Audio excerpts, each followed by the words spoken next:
சனாதனத்திற்கும் ஜனநாயகத்திற்கும் இடையே நடக்கும் நெடுங்கால யுத்தமே இந்திய வரலாறு. சுதந்திரமே ஜனநாயகம், சுதந்திரத்தை மறுப்பதே சனாதனம். சமத்துவமே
ஸ்டாலின் அவர்களின் ஆதரவு பெற்ற சின்னம் ராகுல்ஜி அவர்களின் ஆதரவு பெற்ற சின்னம்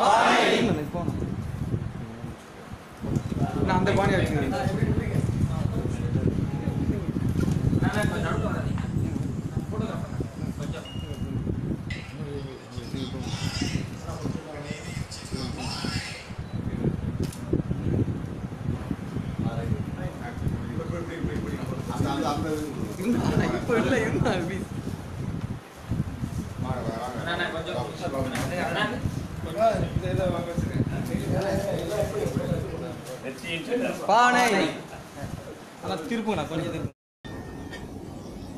வெளிச்சம் தொலைக்காட்சி நேயர்களே, என் உயிரின் உயிரான விடுதலை சிறுத்தைகளே, உங்கள் அனைவருக்கும் என்னுடைய பணிவார்ந்த வணக்கத்தை தெரிவித்துக் கொள்கிறேன். நடைபெறவுள்ள நாடாளுமன்ற பொதுத் தேர்தலில் விடுதலை சிறுத்தைகள் கட்சி அங்கம் வகிக்கும் திராவிட முன்னேற்றக் கழகத்தின் தலைமையிலான மதசார்பற்ற முற்போக்கு கூட்டணியில் விடுதலை சிறுத்தைகள் சிதம்பரம் மற்றும் விழுப்புரம் ஆகிய 2 தொகுதிகளிலும் போட்டியிடுகிறது. இந்த 2 தொகுதிகளிலும் விடுதலை சிறுத்தைகள் கட்சி மகத்தான வெற்றி பெற வேண்டும். அதற்கு விடுதலை சிறுத்தைகள் தோழமை கட்சிகளோடு இணைந்து மிச்சமுள்ள இந்த 25 நாட்களில் மிக தீவிரமாக கடுமையாக உழைக்க வேண்டும். மக்களை நேரில் சந்திக்க வேண்டும்.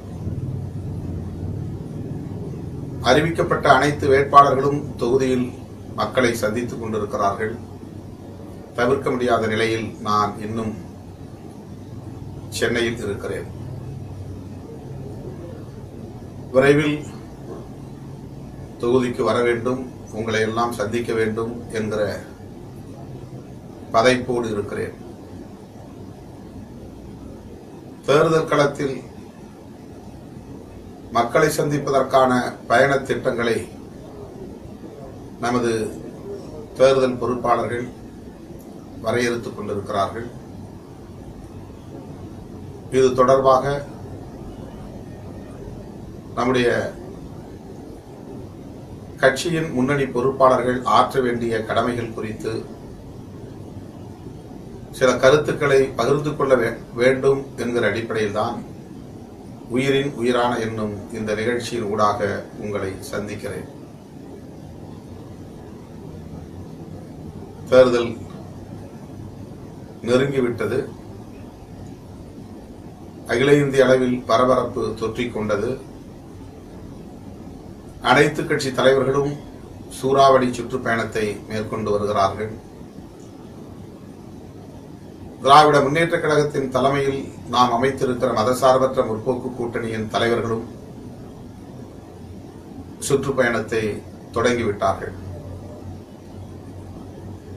இந்த நிலையில் மதசார்பற்ற முற்போக்கு கூட்டணியின் தலைவர்கள் அக்கட்சியினுடைய அத்தனை பொறுப்பாளர்கள், அனைத்து பொறுப்பாளர்கள் யாவருக்கும் நாம் முழு ஒத்துழைப்பை நல்க வேண்டும். அதற்கு ஏற்கனவே வரையறுத்தபடி நாம் கலந்தாய்வு செய்து மேற்கொண்ட முடிவுகளின்படி ஒருவருக்கொருவர் உற்ற துணையாயிருந்து விடுதலை சிறுத்தைகள் மிகச்சிறப்பாக பணியாற்றினார்கள், மதசார்பற்ற முற்போக்கு கூட்டணியின் வெற்றிக்கு மகத்தான பங்களிப்பு செய்தார்கள் என்று நமது கூட்டணி கட்சியின் தலைவர்கள் பாராட்டக்கூடிய வகையில் செயலாற்ற வேண்டும். இது என்னுடைய வேண்டுகோள். இந்த தேர்தலில் 40க்கு 40 இடங்களிலும் திராவிட முன்னேற்ற கழகத்தின் தலைமையிலான கூட்டணி வெற்றி பெற வேண்டும். பாண்டிச்சேரி உட்பட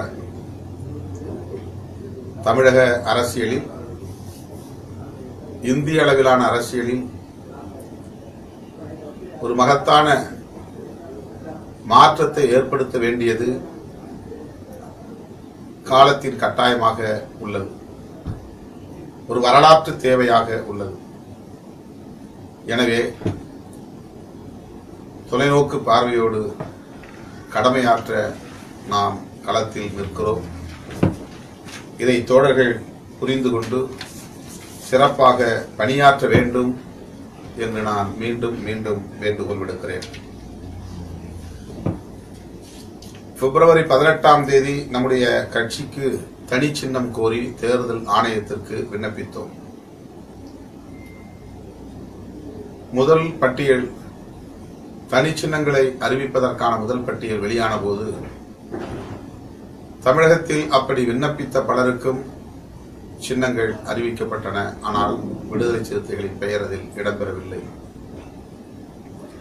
மிகுந்த அதிர்ச்சியாக இருந்தது, ஏமாற்றமாக இருந்தது. பின்னர் நாம் தேர்தல் ஆணையத்தை தொடர்பு கொண்டு கேட்டபோது விடுதலை சிறுத்தைகள் கட்சியின் புதிய பொறுப்பாளர்கள் பட்டியல் இணைக்கப்படவில்லை, அதனால் அதை நாங்கள் கணக்கில் எடுத்துக் கொள்ளவில்லை என்று பதில் சொன்னதும் அதிர்ச்சியில் நான் உறைந்து போனேன். அதன் பின்னர் உடனடியாக ஒரு சில மணி நேரத்தில் இந்திய தேர்தல் ஆணையத்திற்கு அந்த பட்டியலை நாம் அனுப்பி வைத்தோம். உடனடியாக நமக்கான சின்னத்தை அறிவிப்பார்கள் என்று எதிர்பார்த்து காத்து கிடந்தோம். நாம் முதலில் கோரிய மோதிரம் சின்னம் கிடைக்கவில்லை. 2011, 2014, 2016 ஆகிய 3 பொதுத் தேர்தல்களிலும் மோதிரம் சின்னத்தை நாம் பயன்படுத்தி இருக்கிறோம் என்கிற நிலையில் நமக்கு இந்திய தேர்தல் ஆணையம் முன்னுரிமை அளிக்கும் என்று நாம் காத்து கிடந்தோம். ஏனோ புதிதாக பதிவு செய்யப்பட்ட ஒரு கட்சிக்கு அந்த சின்னத்தை தேர்தல் ஆணையம் ஒதுக்கிவிட்டது. வேறு பட்டியலை கேட்டார்கள். வைரம் சின்னம் யாருக்கும் ஒதுக்கப்படவில்லை, எனவே அதை நீங்கள் கோரலாம் என்று சொன்ன பிறகு அந்த சின்னத்தை முதல் விருப்பமாக பதிவு செய்து 6 சின்னங்களை பட்டியல்படுத்தி இந்த 6 சின்னங்களில் வரிசை அடிப்படையிலே ஏதேனும் ஒன்றை எங்களுக்கு தேர்வு செய்து ஒதுக்க வேண்டும் என்று கோரினோம். 2 நாள் கழித்து இந்த சின்னங்கள் எதுவுமே இல்லை, ஏற்கனவே ஒதுக்கப்பட்டு விட்டது என்று சொன்னதும் மிகுந்த வேதனை ஏற்பட்டது. பின்னர் 3ஆவதாக ஒரு பட்டியலை அனுப்பினோம். அந்த பட்டியலில் முதல் விருப்பமாக பலாப்பழத்தை கோரியிருந்தோம். அப்போதும் 6 சின்னங்கள் வரிசைப்படுத்தி மனு செய்தோம். 2-3 நாட்கள் கழித்து அந்த சின்னங்களில் எதுவுமே இப்போது இல்லை, அவை அனைத்தும் ஒதுக்கப்பட்டு விட்டன, பல்வேறு கட்சிகள் அவற்றை பெற்றுக்கொண்டன என்று தெரிவித்தார்கள். கடைசியாக நாம் மேலும் ஒரு பட்டியலை அனுப்பி வைத்தோம். அதுதான் நமக்கு முதல் விருப்பமாக மேஜையும், 2வது விருப்பமாக பானையும், மேலும் ஒரு 4 சின்னங்களையும் வரிசைப்படுத்தி அனுப்பினோம். தொலைபேசியிலே தொடர்பு கொண்டு அதிகாரிகளோடு பேசிய போது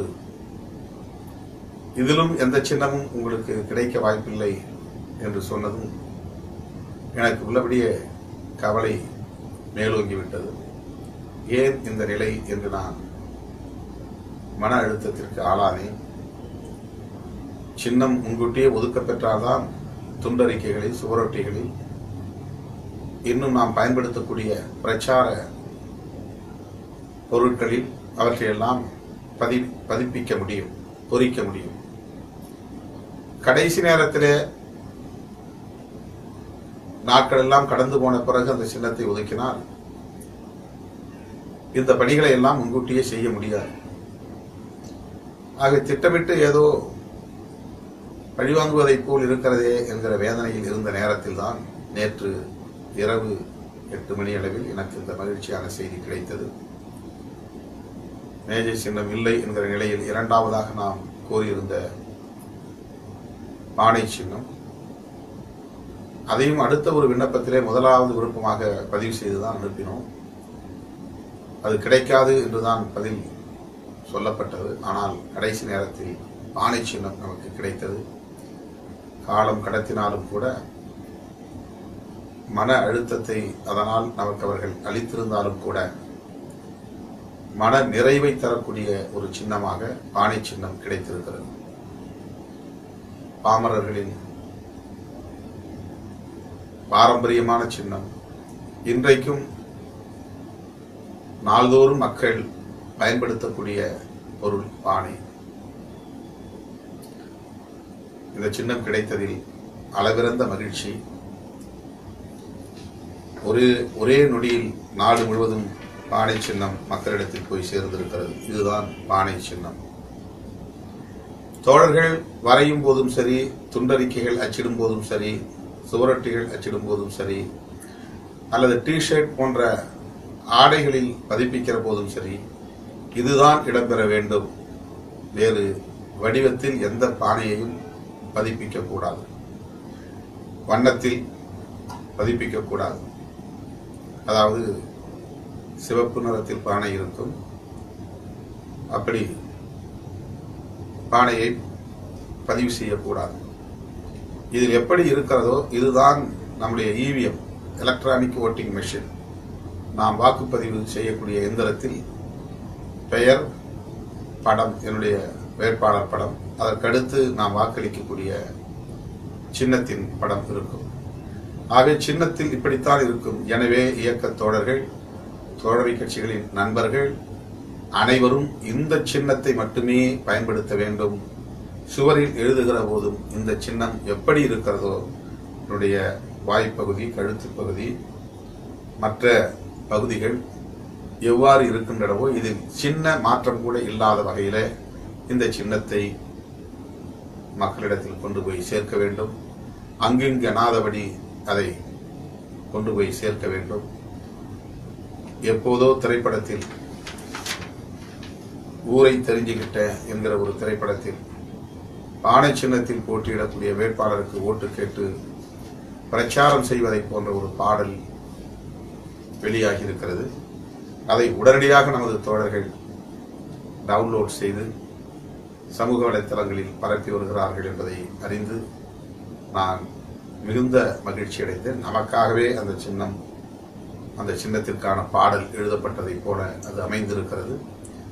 அதை தோழர்கள் இன்னும் வைரலாக மக்களிடத்திலே கொண்டு போய் சேர்க்க வேண்டும். சமூக வலைத்தளங்களில் மட்டும் கொண்டு போய் சேர்த்தால் போதாது, மக்களுடைய கவனத்தில் படும்படி நாள்தோறும் அவர் வசிக்கும் பகுதிகளுக்கு அதை கொண்டு போய் சேர்க்க வேண்டும். 2 தொகுதிகளில் நாம் தனிச்சின்னத்திலேயே போட்டியிட வேண்டும் என்று விரும்பினோம். பல்வேறு காரணங்களால் ஒரு தொகுதியில் நாம் உதயசூரியன் சின்னத்தில், திராவிட முன்னேற்ற கழகத்தின் வெற்றி சின்னமான உதயசூரியன் சின்னத்தில் போட்டியிடுகிறோம். விழுப்புரம் தொகுதியில் தோழர் ரவிக்குமார் அவர்கள் உதயசூரியன் சின்னத்தில் போட்டியிடுகிறார். சிதம்பரத்தில் உள்ளதைப் போல விழுப்புரத்தில் நமக்கான வாக்கு வங்கி வலுப்பெற்றிருக்கவில்லை. 2009 நாம் 2000 வாக்குகள் வித்தியாசத்தில் தோல்வியடைந்தோம் என்றாலும் கூட தொடர்ச்சியாக அந்த தொகுதியிலே நாம் மக்களை தேர்தலுக்காக சந்திக்கவில்லை, பிரச்சனைகளுக்காக போயிருக்கிறோம். 2009 போட்டியிட்டோம். அதன் பிறகு இப்போது 2019 10 ஆண்டுகள் இடைவெளி உள்ளது. இப்போது தேர்தலை நாம் சந்திக்கிறோம். முதல் முறையாக அந்த தொகுதியில் நாடாளுமன்ற தொகுதியின் வேட்பாளராக தொடர வைக்குமாறு களமிறங்குகிறார். ஆகவே சிதம்பரம் தொகுதியோடு விழுப்புரம் தொகுதியை நாம் ஒப்பிட முடியாது, பொருத்தி பார்க்க முடியாது. 1999 1999 தொடர்ச்சியாக 2019 வரையில் 5வது முறையாக நான் நாடாளுமன்ற தேர்தலில் அந்த சிதம்பரம் தொகுதியில் போட்டியிடுகிறேன். எனவே மக்களுக்கு இந்த தொகுதியில் நான் நன்கு அறிமுகமானவன். வாக்கு கேட்டு நான் போகாத கிராமங்கள் இல்லை, பிரச்சனைகளுக்காக நான் செல்லாத சந்து பொந்துகள் இல்லை. தேர்தலுக்காக மட்டுமே மக்களை சந்திக்கக்கூடிய இயக்கம் விடுதலை சிறுத்தைகள் கட்சி அல்ல. எனவே அந்த தொகுதியில் எனக்கு ஒரு வேட்பாளர் என்கிற முறையில் மிக நெருக்கமான அறிமுகம் உண்டு என்பதை நாம் அறிவோம். ஒருமுறை வெற்றி பெற்ற தொகுதி என்பதும் நமக்கு நன்றாக தெரியும். இந்த நிலையில் சிதம்பரம் தொகுதியை போல் விழுப்புரம் தொகுதி ஒரு வெற்றிகரமான தொகுதி, தனிச்சின்னத்தின் மூலம் வெற்றியை ஈட்டிவிட முடியும் என்று நாம் யூகித்துவிட முடியாது என்கிற காரணத்தினால் அந்த தொகுதியையும் கட்டாயம் வென்றே தீர வேண்டும் என்கிற அடிப்படையில் தேர்தல் ஆணையம் இன்னும் சின்னத்தை ஒதுக்கவில்லையே, காலம் கடந்து கொண்டே இருக்கிறதே என்கிற பதைப்பில் உதயசூரியன் சின்னம் என்றால் மக்கள் நன்கு அறிந்த ஒரு சின்னம், அனைத்து தரப்பு மக்களின் நல்லாதரவை பெற்ற சின்னம், தொடர்ந்து 5 முறைக்கு மேலாக ஆட்சி அதிகாரத்தில், தமிழகத்திலே ஆட்சி அதிகாரத்தில் அமைந்த ஒரு சின்னம், பேரறிஞர் அண்ணா அவர்களால் அடையாளம் காட்டப்பட்ட, தலைவர் கலைஞர் அவர்களால் கட்டி காப்பாற்றப்பட்ட அந்த சின்னம் நமக்கு அந்நியப்பட்ட ஒன்று அல்ல. சூரியனும் நட்சத்திரம்தான். Sun is also a star. எனவே அந்த சின்னத்தில் நாம் போட்டியிடுவது என்று எடுத்த முடிவு ஒரு ராஜதந்திர நகர்வு என்கிற அடிப்படையில் நம்முடைய தோழர்கள் அதை வெற்றிகரமாக ஏற்று, மனமுவந்து ஏற்று இன்றைக்கு களத்திலே நிற்கிறார்கள். ஆக ஒரு தொகுதியில் உதயசூரியன் சின்னம், ஒரு தொகுதியில் பானை சின்னம் என்று நாம் போட்டியிடுவது 2 தொகுதியிலும் வெற்றி பெறுவதற்கான வாய்ப்பு கூடுதலாக இருக்கிறது என்பதை புரிந்து கொள்ள வேண்டும். உழைக்காமல் வெற்றி இல்லை, மக்களை சந்திக்காமல் வெற்றி இல்லை, சின்னங்களை கொண்டு போய் மக்களிடத்திலே சேர்க்காமல் வெற்றி இல்லை. நமக்கு எதிரான அவதூறு பிரச்சாரங்களை யார் எந்த வடிவில் செய்தாலும் அதை பொருட்படுத்த வேண்டாம். நல்லவர்களுக்கு நம்மை பற்றி நன்றாக தெரியும். திட்டமிட்டு நமக்கு எதிரான அவதூறுகளை பரப்பியவர்களை நாட்டு மக்கள் நன்கு அறிந்து வைத்திருக்கிறார்கள். அவர்களின் உண்மை முகம் இன்றைக்கு வெளிச்சத்திற்கு வந்திருக்கிறது. எனவே அந்த அவதூறு பிரச்சாரங்களை பற்றி கவலைப்பட வேண்டாம் என்று இந்த நேரத்தில் நான் கேட்டுக்கொண்டு, யார் யாருக்கு எந்தெந்த பகுதியில் வேலை செய்ய வேண்டும் என்று ஒதுக்கப்பட்டிருக்கிறதோ அந்தந்த பகுதிகளை விட்டு வெளியேறக்கூடாது. எவ்வளவு பெரிய பொறுப்புகளிலே இருந்தாலும் கட்சி பொறுப்புகளை இப்போது நீங்கள் மறந்துவிட வேண்டும். உங்களுக்கு என்று ஒதுக்குகிற பகுதிகளில் மட்டுமே நின்று பணியாற்ற வேண்டும். மாநில பொறுப்பாளர்களாக இருக்கலாம், மாவட்ட பொறுப்பாளர்களாக இருக்கலாம், நாடாளுமன்ற தொகுதி பொறுப்பாளர்களாக இருக்கலாம், சட்டமன்ற தொகுதி பொறுப்பாளர்களாக இருக்கலாம், ஒன்றிய, நகரம், பேரூர் என்று பல்வேறு மட்டங்களில் பொறுப்புகளிலே இருக்கலாம். அதையெல்லாம் தயவு கூர்ந்து கண்ணை மூடிக்கொண்டு மறந்துவிட வேண்டும். ஒரு சட்டமன்ற தொகுதிக்கு 2 சட்டமன்ற தொகுதி பொறுப்பாளர்களை நாம் நியமித்திருக்கிறோம். அவர்கள் தலைமையிலிருந்து அனுப்பப்பட்டவர்கள் என்கிற வகையிலே உரிய மரியாதையை தந்து அவர்கள் காட்டுகிற வழிகாட்டுதலின்படி நீங்கள் பணியாற்ற வேண்டும். 2 தொகுதிகளிலும். பிற தொகுதிகளில் 38 தொகுதிகளிலும் நம்முடைய தோழமை கட்சிகளின் வேட்பாளர்கள் வெற்றி பெறுவதற்கு ஏற்ற வகையில் மாவட்ட செயலாளர்கள் மற்றும் நாடாளுமன்ற தொகுதி பொறுப்பாளர்களை இணைத்து ஒரு குழுவை போட்டிருக்கிறோம். இதில் பெரிய பொறுப்பு, சின்ன பொறுப்பு என்று பார்க்கக்கூடாது. மாவட்ட செயலாளர்களை மையப்படுத்தி தான் அந்த குழு அமைக்கப்பட்டிருக்கிறது என்கிற வகையில் மட்டும் அதை புரிந்து கொள்ள வேண்டும். இந்த குறிப்பிட்ட சில நபர்களை தவிர, அந்த குழுவில் இடம்பெற்றுள்ள தோழர்களை தவிர வேறு யாரும் கூட்டணி கட்சி வேட்பாளர்களையோ கூட்டணி கட்சி தலைவர்களையோ அணுகக்கூடாது. இவர்கள் காட்டுகிற வழிகாட்டுதலின்படி தீர்க்கமாக நின்று பணியாற்ற வேண்டும். கூட்டணி கட்சி வேட்பாளர்களின் வெற்றிக்கு பாடுபட வேண்டும் என்று இந்த நேரத்தில் நான் வேண்டுகோள் விடுக்கிறேன். ஆந்திராவில் நமக்கு பானை சின்னம் கிடைக்கவில்லை, ஸ்டூல் சின்னம் கிடைத்திருக்கிறது. அங்கே ஐபிபிபி என்கிற ஒரு கட்சி, ஆர்பிஐ ஏ என்கிற கட்சி, எஸ்டிபிஐ என்கிற கட்சி, விடுதலை சிறுத்தைகள் என்கிற கட்சி, 4 கட்சிகளும் இணைந்து அங்கே ஒரு கூட்டணியை நாம் உருவாக்கி இருக்கிறோம். அந்த கூட்டணியில் இடம்பெற்றுள்ள விடுதலை சிறுத்தைகள் கட்சி 8 நாடாளுமன்ற தொகுதிகளிலும் 35 சட்டமன்ற தொகுதிகளிலும் போட்டியிடுகிறது. அங்கே இந்த 35 + 8 ஆக 43 தொகுதிகளில் ஸ்டூல் சின்னத்தில் நாம் போட்டியிடுகிறோம்.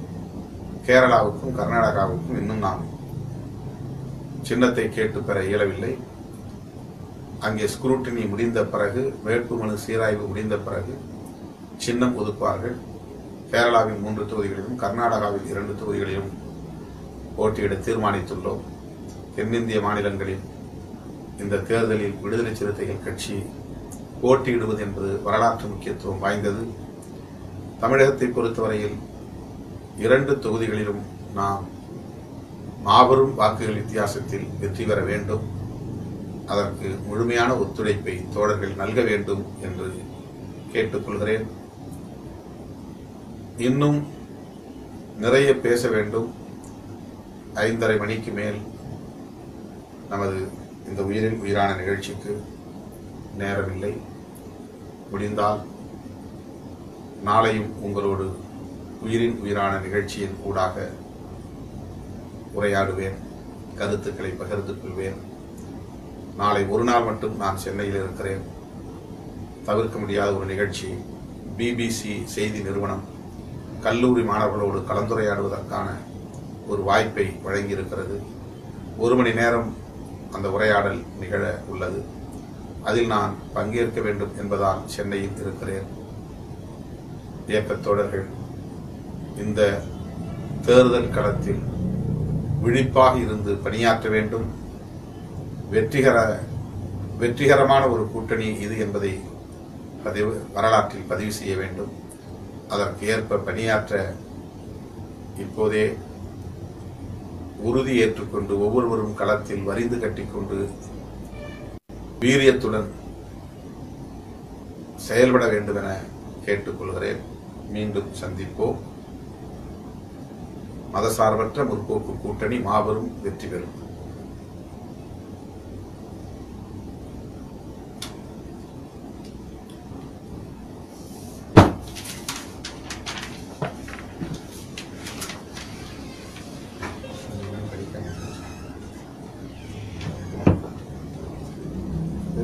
படாச்சு அதை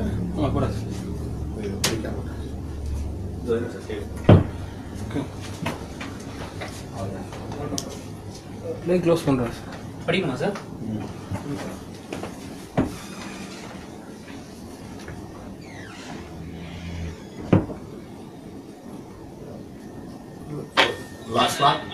ஸ்லாட் பேசினா போயிட்டு இருக்கோம்.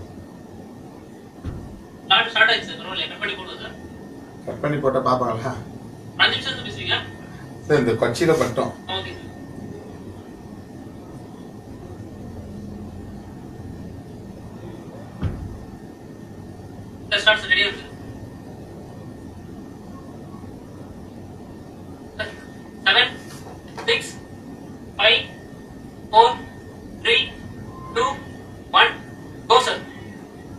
மன்னிக்கவும். மதசார்பற்ற முற்போக்கு கூட்டணியில் இடம்பெற்றுள்ள கட்சிகளின் பட்டியலை நான் பதிவு செய்ய விழைகிறேன். பெயர்களை, கட்சிகளின் தலைவர்களை நாம் நன்றி சொல்லவும் அவர்களோடு கைகோர்த்து கடமையாற்றவும் கடமைப்பட்டிருக்கிறோம். மதசார்பற்ற முற்போக்கு கூட்டணியில் திராவிட முன்னேற்றக் கழகம், காங்கிரஸ் பேரியக்கம், மறுமலர்ச்சி திராவிட முன்னேற்றக் கழகம், இந்திய கம்யூனிஸ்ட் கட்சி, மார்க்சிஸ்ட் கம்யூனிஸ்ட் கட்சி, இந்திய யூனியன் முஸ்லீம் லீக், இந்திய ஜனநாயக கட்சி, கொங்கு வேளாளர், கொங்கு மக்கள் தேசிய கட்சி, மனிதநேய மக்கள் கட்சி, தமிழக வாழ்வுரிமை கட்சி, மனிதநேய ஜனநாயக கட்சி என 10க்கும் மேற்பட்ட கட்சிகள் இந்த அணியில் இடம்பெற்றுள்ளன. ஆகவே இந்த கட்சிகளின் மாவட்ட தலைவர்கள், மாநில தலைவர்கள் ஆகிய அனைவரோடும் விடுதலை சிறுத்தைகள் தொடர்பு கொண்டு அவர்களோடு இணைந்து பணியாற்ற வேண்டும். தளபதி ஸ்டாலின் அவர்கள் 40 தொகுதிகளிலும் சூறாவளி சுற்றுப்பயணம் மேற்கொள்ள இருக்கிறார். அந்த சுற்றுப்பயணம் வெற்றி பெறக்கூடிய வகையிலே நம்முடைய இயக்கத் தோழர்கள் சிறப்பாக பணியாற்ற வேண்டும். காங்கிரஸ் பேர் இயக்கத்தின் சார்பில் அண்ணன் அழகிரி அவர்கள் உட்பட திரு ராகுல் காந்தி அவர்களும் பிரியங்கா காந்தி அவர்களும் கூட தமிழகத்திற்கு வந்து பிரச்சாரம் செய்ய திட்டமிட்டிருப்பதாக தெரிய வருகிறது. அவர்களுக்கும் ஒத்துழைப்பு நல்க வேண்டும். மறுமலர்ச்சி திராவிட முன்னேற்ற கழகத்தினுடைய தலைவர் அண்ணன் வைகோ அவர்கள் தொடர்ச்சியாக தமிழகம் முழுவதும் சுற்றுப்பயணம் மேற்கொள்ள இருக்கிறார். மதிமுக தொண்டர்களோடு இணைந்து செயலாற்ற வேண்டும். இந்திய கம்யூனிஸ்ட் கட்சி, மார்க்சிஸ்ட் கம்யூனிஸ்ட் கட்சியின் தலைவர்கள் தோழர் கே பாலகிருஷ்ணன், அண்ணன் இரா முத்தரசன் ஆகியோரும் நம்முடைய 2 தொகுதிகளிலும் பிரச்சாரம் செய்ய இருக்கிறார்கள். 40 தொகுதிகளுக்கும் வர இருக்கிறார்கள். அவர்களை நம்முடைய தோழர்கள் சந்தித்து உரிய வழிகாட்டுதலை பெற்று களப்பணி ஆற்ற வேண்டும். பேராசிரியர் காதர் மொய்தீன் அவர்களின் தலைமையிலான இந்திய யூனியன் முஸ்லீம் லீக், டாக்டர் பாரிவேந்தர் அவர்களின் தலைமையிலான இந்திய ஜனநாயக கட்சி, திரு ஈஸ்வரன் அவர்களின் தலைமையிலான கொங்கு நாடு தேசிய கட்சி, பேராசிரியர் ஜவாஹருல்லா அவர்களின் தலைமையிலான மனிதநேய மக்கள் கட்சி, அன்பு சகோதரர் வேல்முருகன் அவர்களின் தலைமையிலான தமிழக வாழ்வுரிமை கட்சி, சட்டமன்ற உறுப்பினர் தமீமுன் அன்சாரி அவர்களின் தலைமையிலான மனிதநேய ஜனநாயக கட்சி ஆகிய இந்த தோழமை கட்சிகளின் தலைவர்கள் மற்றும் மாநில மாவட்ட பொறுப்பாளர்கள் என அனைவரோடும் இணைந்து இயக்கத் தோழர்கள் சிறப்பாக பணியாற்ற வேண்டும் என்று கேட்டுக்கொள்கிறேன். நன்றி, வணக்கம். சனாதனத்திற்கும் ஜனநாயகத்திற்கும் இடையே நடக்கும் நெடுங்கால யுத்தமே இந்திய வரலாறு. சுதந்திரமே ஜனநாயகம், சுதந்திரத்தை மறுப்பதே சனாதனம்.